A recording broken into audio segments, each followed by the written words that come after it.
Bueno, ahora sí. Buen día. ¿Cómo andan? Buen día, profe. Con Uy, qué sueño. sueño que tienen, a que yo sé. Sí, ¿Están bien sí, de sí. salud todos? Espero que sí. Ay, voy a matar al perro, me pareció todo mojado acá. Bueno, ¿pudieron hacer algo de la práctica? No, profe. Le soy sincera, estuve con otra materia que rendimos ayer, así que no he Ah, tocado nada. ¿rendieron? ¿Qué les tomaron? ¿Parcial? Y parcial de instrumentación. Ah, bueno, me alegro porque hasta ahora me habían retado por tomar evaluaciones. ¿Y cómo se lo tomaron? ¿De qué tipo de parcial fue? Como por Petco también, como las que tomó usted. Ah, sí, de ese estilo. Ujú. Bueno, genial. Bueno, entonces vamos bien rumbeados, digamos. Ayer me llegó una comunicación de la facultad con una serie de instrucciones y hasta ahora todo lo que hemos hecho va más o menos dentro de lo que están pidiendo. Así que me quedo tranquila de que por lo menos la idea inicial estuvo más o menos bien. Bueno, de todas maneras, traten de no atrasarse por una cuestión de, ¿están cursando todas las materias? ¿Están bien con todas las materias? ¿Cómo andan más o menos? Yo al menos estoy cursando las 4 de quinto y es como que las llevo bien, pero los días cuando tenemos parciales en la semana es como que uno trata de agarrarla del parcial y olvida las otras. Bueno, no cambia mucho lo que hacen habitualmente. Exacto. Y sí, es más o menos la misma queja y lo mismo que me dicen siempre en clase. Así Sí. que, sí, yo creo que esto, por lo menos antes de las vacaciones de invierno, no lo vamos a solucionar, digamos. Vamos a seguir Y así. no. Así que tómenlo con calma y bueno, la ventaja de que Facias se ha organizado bastante bien. Otras facultades son más reacias. Yo les digo, esperen, el perro me está robando el cargador. A esta hora de la mañana la única despierta soy yo, entonces lo tengo que aguantar acá bajo la mesa. Bueno, acá veo que hay alguien más y ahora creo que sí que estamos todos. Bueno, ¿cómo hacemos con la práctica? ¿Cómo prefieren hacer? ¿Voy pasando uno a uno los ítems?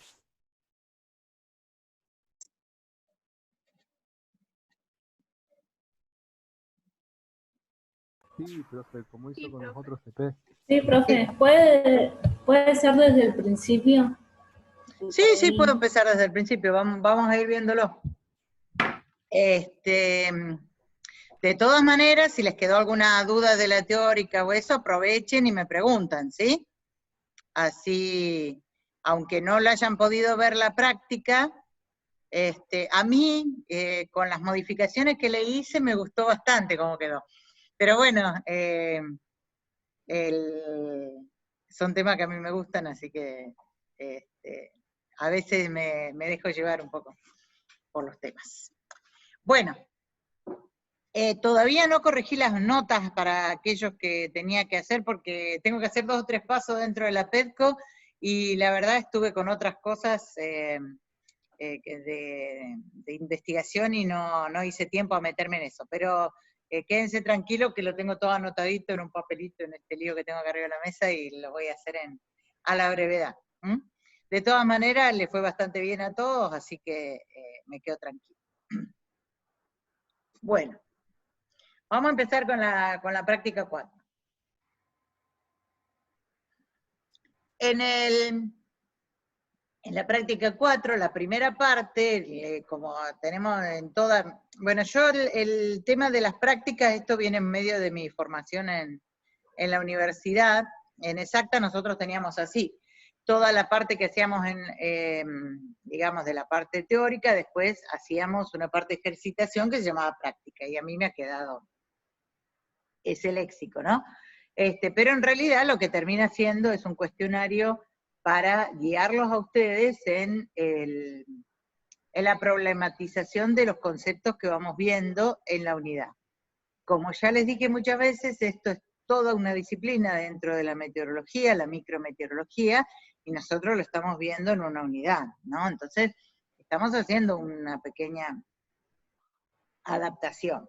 Esto quiere decir que, a pesar de que es un tema complejo, lo vemos de manera más sencilla, hay cosas que nos quedan atrás que no vamos a llegar a ver, ¿no? La idea es que de todas maneras, aunque no podamos ver el total del tema, ustedes tengan un pantallazo como para entender cómo es el funcionamiento de la atmósfera durante las distintas horas del día. Lo primero que ustedes tienen que saber es que para el análisis nosotros dividimos en turbulencia térmica y turbulencia mecánica.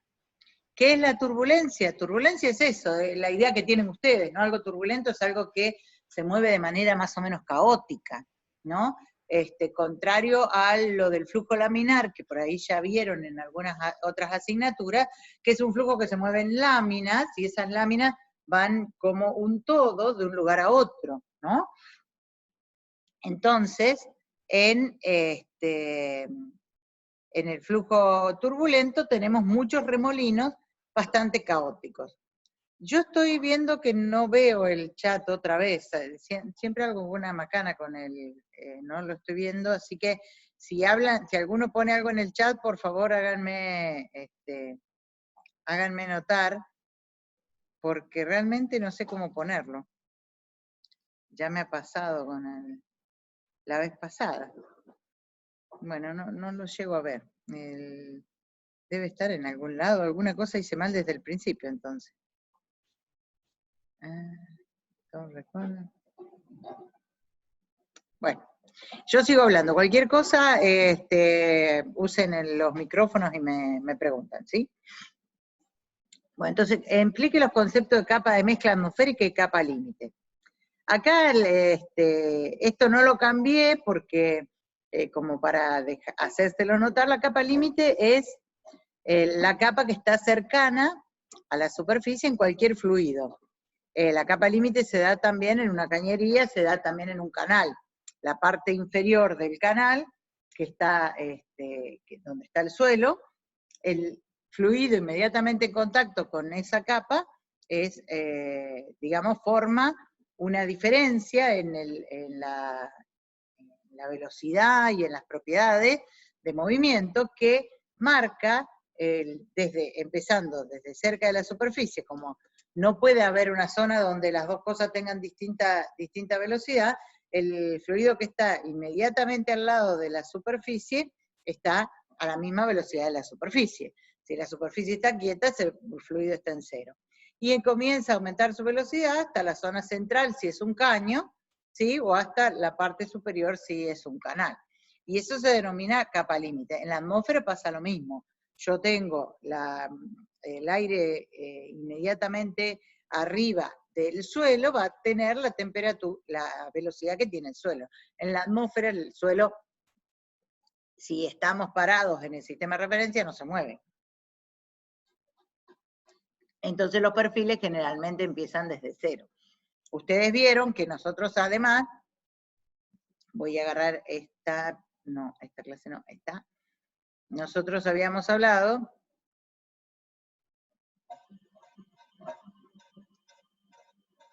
a ver si, no, era la otra.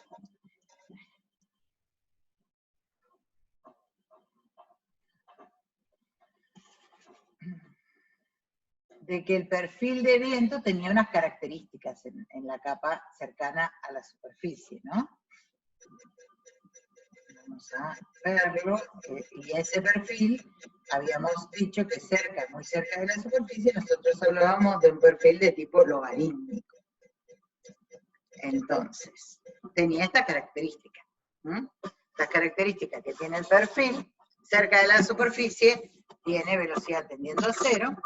En este caso particular veíamos que no era exactamente en la superficie, sino a una altura que era la equivalente a la altura de la rugosidad, que lo llamábamos Z0, y a partir de ahí la influencia del suelo se va perdiendo, ¿sí? Porque esta capa tiene la velocidad del suelo y a medida que va subiendo, ¿sí? La velocidad va aumentando. Entonces, eso es porque más arriba estoy, menos influencia de la superficie voy teniendo. Y eso en particular cambiaba con la estabilidad, pero además, si yo tenía distintas alturas de la vegetación, también me modificaba esta primera parte del perfil. ¿Ves que esta primera parte del perfil no es logarítmico? Como que empieza el logarítmico acá, en esta parte que ya no está tan modificada por esta característica, que fíjate que eran trigo y remolacha, ¿no? Entonces, si yo ya tengo determinadas alturas de la rugosidad, a partir de ahí recién empieza a verse el perfil logarítmico. Y esta altura nosotros la llamábamos D, que era la altura del plano de desplazamiento. Nosotros desplazábamos el perfil un poquito para arriba y a partir de ahí utilizábamos el perfil con el Z0 y todo lo que habíamos hablado antes. Si la superficie no tiene una altura importante o notoria, terreno descubierto, pista de aeropuerto, curva de nieve, entonces empezábamos desde el Z0 y en el caso particular de estos tres tipos de terreno, el Z0 casi es 0, ¿no? Entonces, la capa límite sería esta, donde está influenciado, ¿sí? Llegamos a tener este perfil que está influenciado por la superficie del suelo. ¿Sí? Esa es la definición en cualquier fluido de la capa límite. Tiene unas definiciones en función de propiedades del flujo, pero vamos a hablar en esa en particular. Bueno, entonces,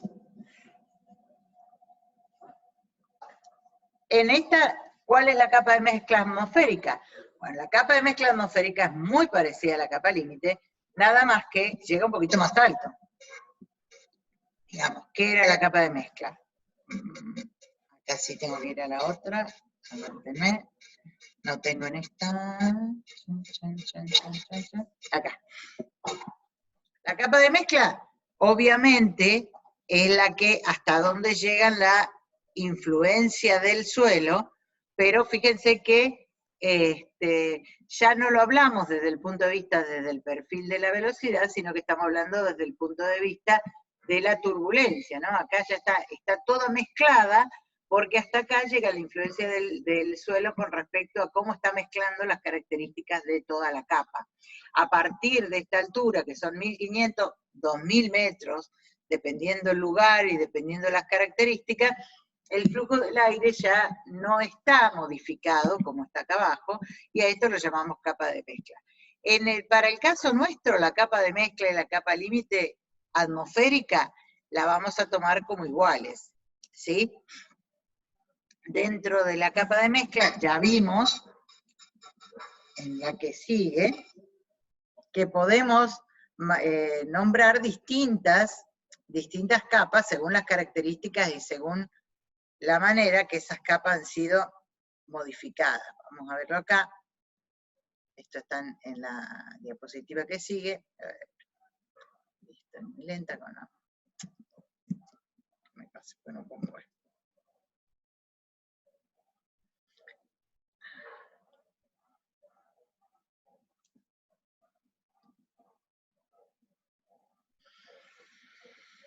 Acá.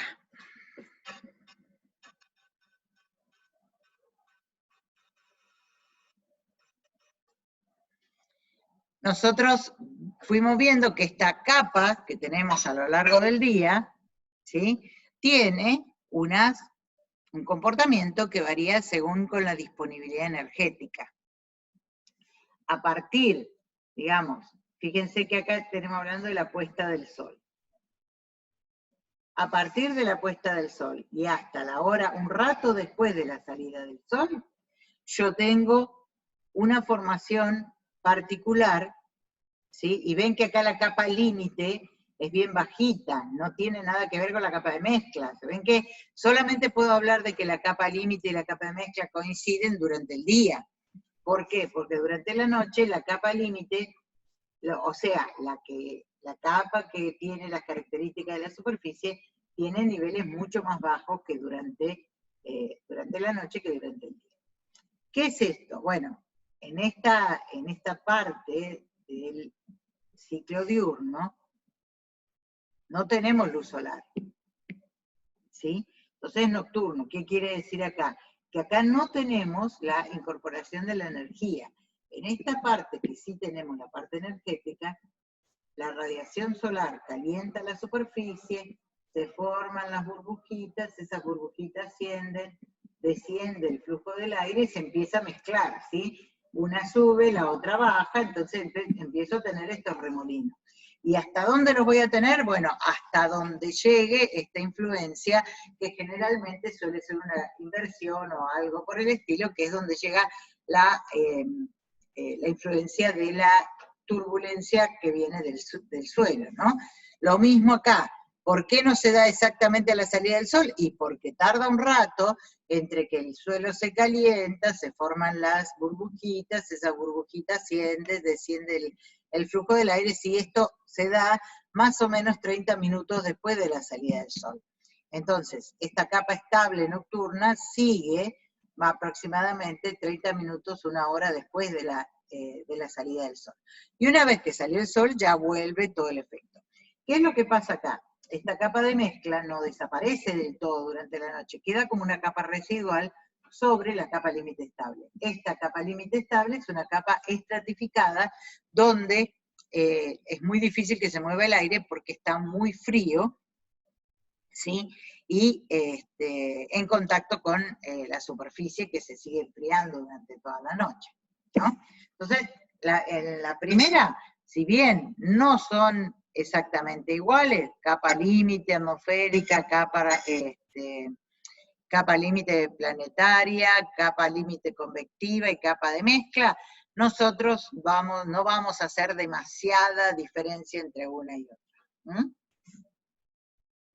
Lo que sí, esto de la capa límite, o la que tiene que ver con la altura de la capa de mezcla, viene a partir de una teoría de Prandtl, ¿sí? Que es la que después que nos habla del perfil del viento de forma logarítmica. Bueno, ustedes pregunten, porque si no es lo mismo que si hiciéramos ¿cómo se llama esto? El YouTube. ¿Sí? Bueno, acá después seguimos con lo que es la teoría de la similitud. Yo eso se lo agregué en el PowerPoint que sigue, ¿sí? Yo les puse acá como para que lo vean, pero está desarrollado en el libro, en cualquiera de los libros, en el Hanna o en el Turner, ¿sí? Tienen un poquito desarrollado esa teoría. La teoría de la similitud, acuérdense que yo les había dicho que en un flujo turbulento uno tenía que el viento, ¿sí? El viento, que es un vector, uno lo podía ver como si fuera un viento medio más una perturbación, ¿sí? Este viento medio, ¿sí? En condiciones no neutras, la teoría de la similitud lo resuelve a partir de lo que habíamos visto nosotros del flujo, el análisis del flujo por el teorema Pi de Buckingham, que era llevar todas las dimensiones, darle una característica a las dimensiones que tiene el problema, le sacamos esas dimensiones a las ecuaciones de movimiento, y a partir de los números que surgen con esas dimensiones características del problema, nosotros definimos números adimensionales. Esos números adimensionales en el flujo medio, en una escala grande, uno de ellos era el número de Reynolds, ¿no? Nosotros ahora acá tenemos un número particular que es la longitud de Bukov, ¿sí? Que tiene que ver con la estabilidad. Otro número adimensional que nosotros vamos a trabajar en este tipo de análisis son, acá está, este es el número de Reynolds para esta escala, y además la velocidad de fricción y el Z0 también son números definidos para las dimensiones de nuestro problema. Se dan cuenta que antes nosotros teníamos una longitud característica, teníamos una velocidad característica de la escala que nosotros teníamos y teníamos el Reynolds para esa escala. Ahora tenemos un número de Reynolds para la escala donde tengo que ver entre suave y rugoso en la microescala. Ya no puedo usar estas dimensiones porque estas dimensiones pertenecen a una escala mayor. Entonces es un número de Reynolds como adaptado, ¿sí? Y la diferencia es que en función de ese número de Reynolds, si ese número es menor a 0,13, consideramos que el flujo del aire es suave, y si es mayor a 2,5 sería rugoso. Está relacionado con la velocidad de fricción, obviamente, con la longitud de, perdón, con la velocidad de fricción y con la longitud de rugosidad. Entonces, teníamos acá que es esa teoría donde nosotros consideramos esta longitud de Monin-Bukov como uno de los parámetros característicos, y las limitaciones que tiene es que ha sido validada experimentalmente con éxito para las capas superficiales, y es un cierre de primer orden de la ecuación de movimiento, con un orden de error de aproximadamente el 10 al 20% en la capa cercana a la superficie, y cuando el terreno no es complejo, ¿sí? Cuando el terreno es llano y no tiene demasiada vegetación. Además tiene que ser condiciones secas. Una vez que nos salimos de esas condiciones, la teoría no se ha estudiado del todo bien y tiene algunas discrepancias. Esas son principalmente las condiciones y los problemas que tiene esta teoría. Entonces acá nosotros tenemos que, yo no les di todavía lo que era la estabilidad, algo habíamos hablado, pero vamos a empezar a ver que la característica principal que tiene la estabilidad es que el aire solamente se puede limpiar por sus propios medios, digamos, la atmósfera. Entonces, la manera que tiene de limpiarse tiene que ver con la turbulencia o con la presencia de humedad. ¿Qué quiere decir? Si yo tengo, por ejemplo, una nubecita, tengo todo este aire, es aire contaminado, y esta nube precipita con lluvia, toda la contaminación que está debajo se ve arrastrada a la superficie y es lavada. Esa es una manera que yo tengo de lavar. Pero otra manera que yo tengo, cuando yo estoy incorporando contaminación a la atmósfera, es que acá haya turbulencia. Si acá hay turbulencia, ¿sí? Este aire se empieza a disipar. La que se disipa es la contaminación. Pero el aire, lo que ocurre es que va mezclando toda esta parte, la va mezclando, y esto que antes estaba todo confinado en este pedacito, se vuelve más grande. Entonces yo, si voy a analizar lo que ocurre en este pedacito de aire, yo voy a tener menor contaminación de lo que yo tenía en este pedacito acá. Entonces, la manera de limpiarse que tiene el aire es mediante la turbulencia mecánica también. ¿Se dan cuenta? Cuando yo mezclo el aire, estoy desparramando esa contaminación en un área más grande y eso hace que esté más diluida. Entonces, nosotros estamos estudiando todo esto de la estabilidad para ver si se diluye o no se diluye esa contaminación. Entonces, ¿qué era la estabilidad? Si yo tengo una chimenea y el aire va así, tengo una determinada característica de estabilidad. Si el aire va así, tengo otra determinada característica de estabilidad, y si el aire va así, tengo otra determinada característica de estabilidad. ¿Se dan cuenta? Eso lo vamos a estudiar bien cuando veamos la parte de humedad, que ahí vemos estabilidad del aire, pero se dan cuenta que la estabilidad atmosférica, que es lo que me dice si una partícula de aire que salió de acá se va a quedar acá o se va a ir, ¿sí? Nos ayuda a entender si se va a limpiar más rápido, si se va a desparramar en un área más chica, o si se va a desparramar en un área más grande. ¿Sí?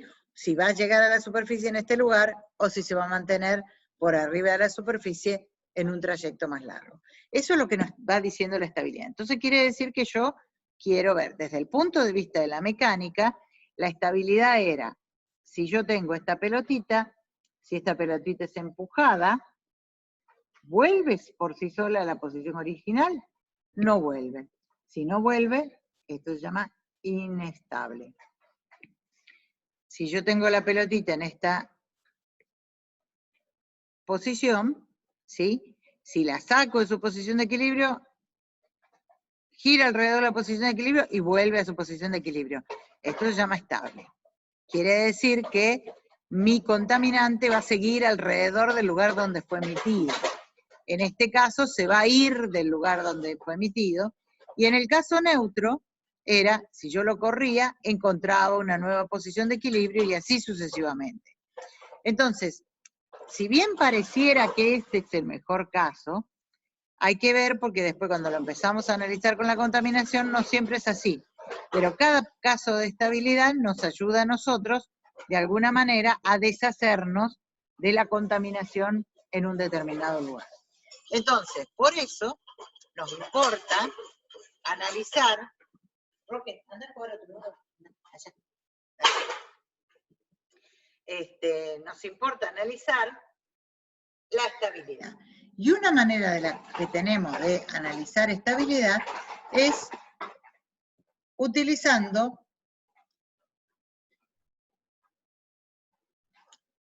métodos empíricos. Uno de esos es la longitud de Bucov. ¿Por qué me hace falta un método empírico para ver qué estabilidad tengo? Porque la manera que se usa en meteorología para ver la estabilidad atmosférica es, para ver la estabilidad atmosférica, es ver el perfil atmosférico hasta aproximadamente la tropopausa. Y este perfil atmosférico, ya sea viento con la altura o temperatura con la altura, no se mide en muchos lugares. Entonces muchas veces no tengo la información para resolver este tema. Entonces una de las maneras que tenemos son las maneras empíricas. Denme un momentito, voy a sacar, está haciendo ruido el perro que está jugando. Vení, Roque.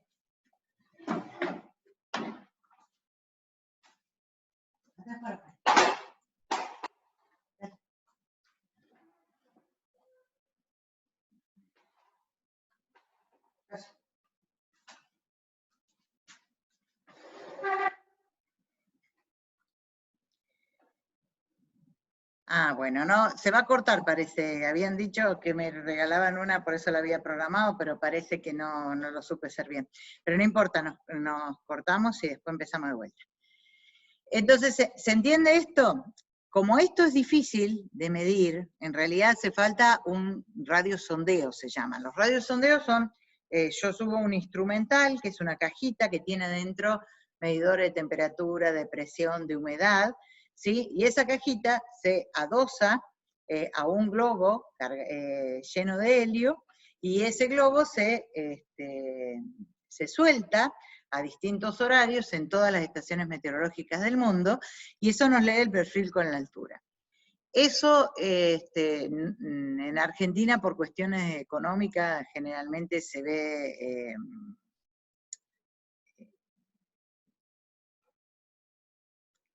digamos, limitado. En particular, se tiene que hacer 3 veces al día y todos los días en todas las estaciones meteorológicas. En Argentina se hacía una vez por semana en varias estaciones y creo que todos los días o 3 veces por semana en la estación de Buenos Aires.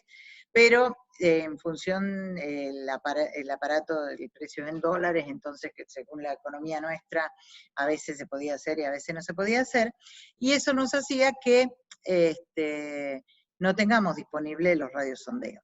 Hoy en día, con la información de satélite y de modelos, eso, gracias a Dios, es una limitante no tan grande como en otros momentos. Pero si ustedes en algún momento tienen que hacer una estimación de la estabilidad, pueden utilizar la metodología de Pasquill y Gifford, o de Pasquill solo, que son metodologías empíricas, semiempíricas, que nos dan una idea más o menos certera de cómo es la estabilidad en un determinado lugar. Entonces, esa manera de estimar la estabilidad tiene que ver con, creo que lo tenemos en este que está acá, a ver si, acá puse las tablas, no estaba en este, está en la anterior. Tiene que ver con la velocidad del viento y la insolación. Vamos a ver si lo tengo en esta.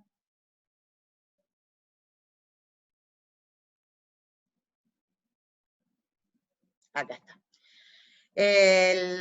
Digamos, hay varias metodologías, son todas muy parecidas. Acá habla el método de Turner. Turner es como el más completito, pero lo podemos hacer con las tablas, son la tabla de Turner o la tabla de Pasquill, son todas tablas que hablan, consideran estabilidad en función de la insolación y de la velocidad del viento. Ustedes ven que a partir de esta tabla, ustedes pueden estimar si la estabilidad es tipo A, B, C, D y E, esta tiene hasta F, ¿sí?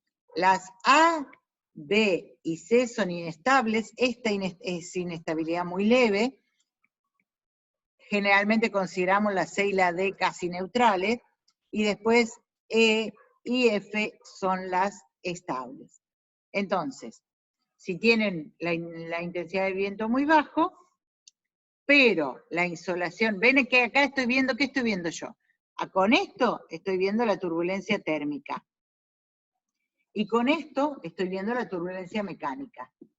Entonces, por eso después la longitud de Obukhov van a ver que está relacionada con un número que se llama el número Richardson, que también el número Richardson nos da la idea entre la turbulencia térmica y la mecánica. Generalmente lo que vemos para la estabilidad es ver eso, la relación entre las dos turbulencias. Fíjense, si la insolación es muy fuerte, por más que yo tenga el viento leve, ¿sí? Yo voy a tener inestabilidad, o sea, el flujo del aire va a ser inestable, digamos,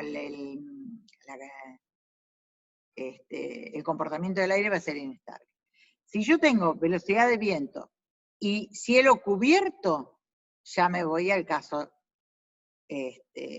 neutro. ¿Por qué? Y porque no tengo ninguno de los dos me activa la turbulencia, ni la insolación, ni la turbulencia mecánica.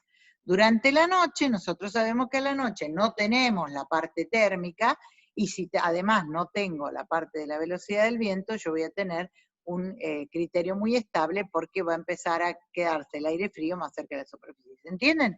Esto funciona bastante, este método empírico funciona bastante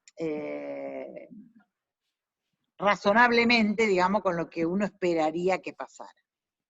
Profe, entonces si hay nubosidad no va a haber viento, ¿sería algo así? No siempre. No hay nubosidad, no hay viento.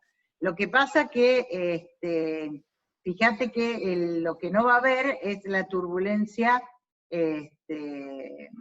Pero no va a haber lo del sol. Claro, exactamente. No vas a Si tener... sola la mecánica no hace nada, ¿o sí? ¿Cómo? Si sola va a tener solamente la mecánica, si hay viento o no. Exactamente. Y todo lo que nos da la parte con turbulencia mecánica más fuerte, ¿sí? Todo lo tira a neutral, porque cuando el viento es intenso, hay varios trabajos que nos dicen que con la velocidad del viento mayor a 4 metros por segundo, yo puedo aproximar muy bien la estabilidad del caso neutro. Entonces, bien. ¿Qué es el caso neutro? El perfil logarítmico, ¿sí? Entonces, a partir de los 4 metros por segundo que estamos por acá, Todo esto Sí. ya daría neutral. Vos fíjate que da neutral, no importa, ¿sí? No importa qué tipo de insolación tenga. Acá me da el primer tipo, que es inestabilidad más o menos, inestabilidad baja, muy cerca del neutral, y en todos los otros da caso neutral, ¿sí? Bien. Salvo acá que puede haber estabilidad muy estable. ¿Mm? Eso es la manera de que tenemos de analizarlo. ¿Se entiende? Sí, sí. Bueno, esto es una manera empírica de ver la estabilidad. ¿Por qué tenemos que usar la manera empírica? Porque no tenemos los, ¿cómo se llama esto? Los radiosondeos. Lo que ustedes sí tienen es en este sitio que yo les puse acá, el sitio este de RIDI, hay modelos que me pueden calcular la estabilidad atmosférica. Y en ese caso particular, ustedes pueden utilizarlo para hacer un calculito anterior. Por eso yo les puse acá, les cambié, ya no les puse el ejemplo que habían inventado las chicas, porque nunca les daba igual. Entonces dije, bueno, para evitar eso, ustedes van a usar un caso real, ¿sí? En este lugar el modelo tiene, además de tener, en este modelito que está ubicado acá, además de tener las observaciones meteorológicas reales, ¿sí? Ustedes incorporan acá la latitud y la longitud, ¿sí? Perdón, y pueden sacar para un determinado lugar, ¿sí?, las condiciones meteorológicas siguiendo los datos que están en estos dos modelos. Estos dos modelos son modelos que utilizan datos reales y además un modelo de la capa límite atmosférica, obviamente, y de toda la atmósfera. Y fíjense que acá les da la opción de elegir para qué época del año lo quieren, ¿no? Para qué año, que ahí si se fijan, lo primero es el año, 2008-02 es el mes, agarremos mayo de 2008, por ejemplo. Agarran mayo del 2008 y pueden elegir, acá les dice el mes de mayo, ¿para qué día? El 1, por ejemplo. ¿Cuántas horas quieren ver? Bueno, pueden elegir de entre 1 y 84 horas. ¿Sí? Entonces, eligen acá abajo lo que ustedes quieren ver, y fíjense que hasta tienen algunos criterios de estabilidad en esto que está acá. Temperatura, precipitación, cantidad de viento, ¿sí? Componentes, humedad relativa. Algunas cosas no van a saber qué son, pero usan las que ya saben. Entonces, de esta manera, ustedes pueden tener una idea de lo que ocurrió ese día y hacer la práctica a partir de un día real con datos reales obtenidos. Acá yo se los di en particular para el 26 del 4 al 28 del 4 del 2020, ¿sí? Entonces, ustedes lo pueden hacer. Una vez que encuentran la altura de capa límite que les da el modelo, a partir de los datos reales, después utilizan la tabla esta